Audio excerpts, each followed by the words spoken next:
it's baffling to see the reaction that the law enforcement had, and whoever else was involved from a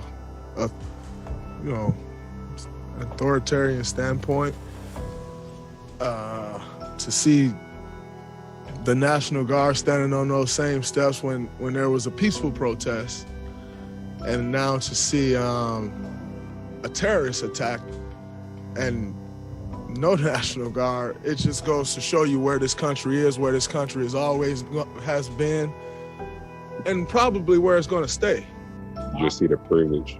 You see the privilege in America, and it's sad to see.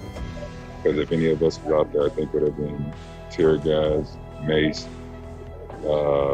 probably gunshots, Thousands of white people can storm the Capitol and not face any sort of obstruction from police. But heaven forbid a 12-year-old black boy carry a toy gun in a park, or a 15-year-old black boy walk home from a store with a bag of Skittles, or a young black male run through the neighborhood on a jog.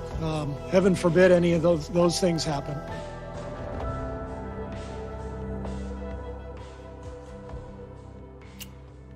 Welcome to First Take. You usually see the wonderful Molly Karen Rose sitting in this chair.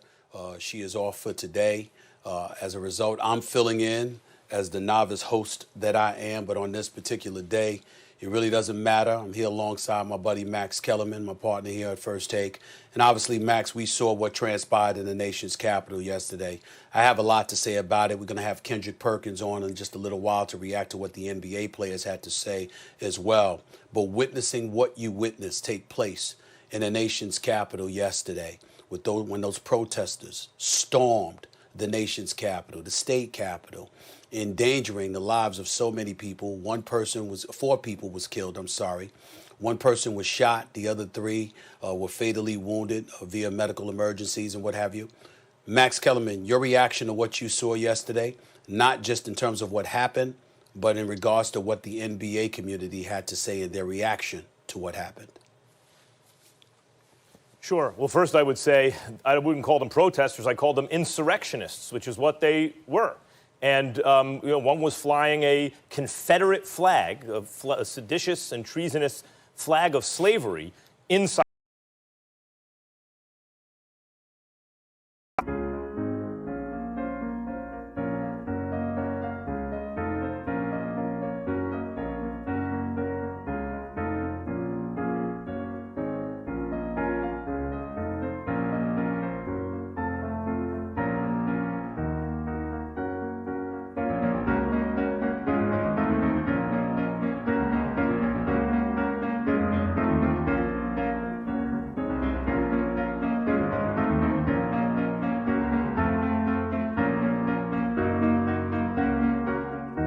The Capitol building. That's what happened. And of course, the world, not just in this country, the world is shocked and outraged. Let me say this. The reaction you heard from many in the NBA and many around the sports world centers on the reaction of law enforcement. And if we go back to Colin Kaepernick's original protest, was this 4 years ago now? You go back to that, what was it specifically about? Police interactions, law enforcement interactions with communities of color, and more broadly about systemic racism and social injustice. And what we hear time and again now, the commentary, especially from athletes, and we just heard a few of them, including coaches, white and black. What you heard is, imagine if those people would have been black, if it's African Americans largely who tried to storm the state Capitol building violently. And would they have ever breached security? Highly unlikely. And I brought this point up, Stephen A., months and months ago, because the same thing happened at state capitals. Armed insurrectionists stormed the state Capitol building and were either let in or overwhelmed law enforcement and largely got away with it. And I brought it up then. What was Kaepernick talking about? How would that have gone down were they African American? It would have gone down very differently. And if you take a step back and look at what's going on, of course, it's extremely disturbing to see a Confederate flag being waved around in the state Capitol building. On the other hand, that is a symbolic victory for the person who pulled that off. Because the reality is, you can't do that. The reality is there are repercussions. The reality is that this moment was coming, of reckoning, was coming in American history. I remember as a kid, Stephen, I was 8 years old at PS 41, 1981. We used to get something called the Weekly Reader. And we would learn about how the climate's going to change and also the browning of America. At what point would white people cease to be the majority in America and would be only the plurality, meaning they're still the largest group, but not over 50% of the population. And in terms of birth rates, babies being born, that was right about now, which is happening right about now. And the next 30, 35 years, white people will cease to be a majority, period, as part of the population. What was going to happen to the strain of white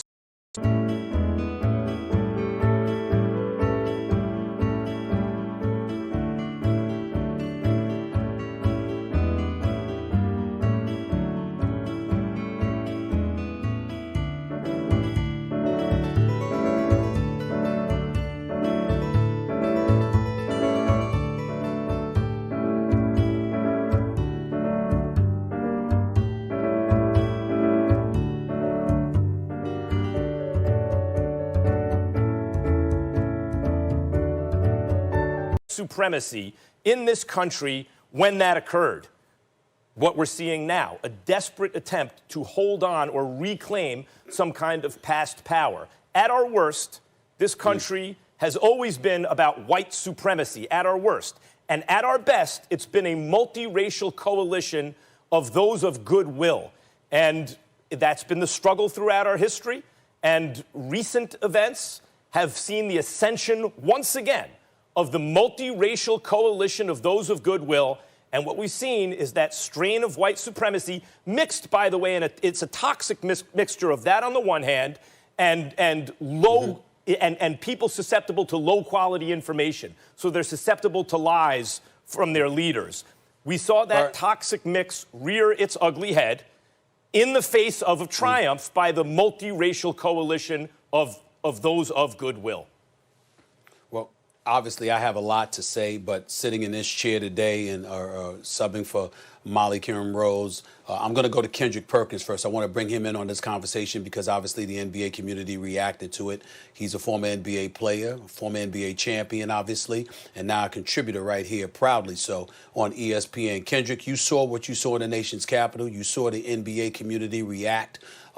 So 4 people being killed, 3 via medical emergency, 1 was shot and killed, 50 people plus were arrested, and obviously they're expecting more to come. You heard the reaction from the NBA community in light of what transpired. What was your reaction? Well, first of all, I always want to applaud the NBA brotherhood for standing on the front line and doing whatever they can to use their platform to bring awareness to what's going on.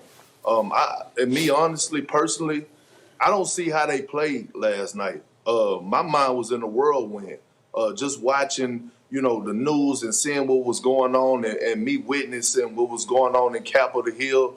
And the truth of the matter is this, Stephen A. and Max, is that we live in 2 different Americas. It's 2 Americas.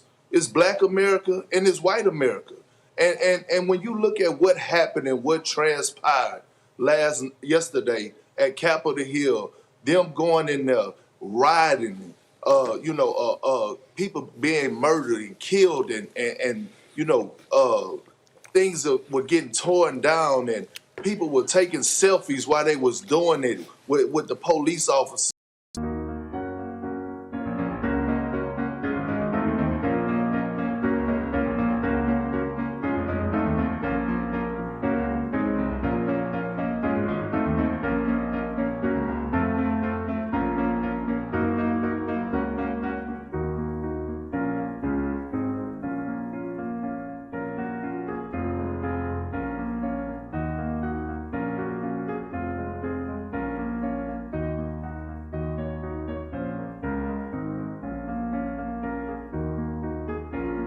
it goes back to what I said, when we first addressed this situation with George Floyd, a couple of months ago, is that we don't trust the system. And how can you trust the system after watching what we witnessed yesterday? I don't trust nobody. I don't trust security. I don't trust police officers. I don't trust nobody as an African American. And it goes to show me another thing, is that our safety was already on the line. It don't matter who you are in the world today. If they could get to Capitol Hill, how can you feel safe in your own home? How can you feel safe anywhere? How can you feel safe in the NBA arena? You can't. It was a planned attack. And so what that goes to show me is that this is just the beginning, because I don't know what else is coming up. And for this to happen with the security that the Capitol have, you just don't know what's going to come up in the near future.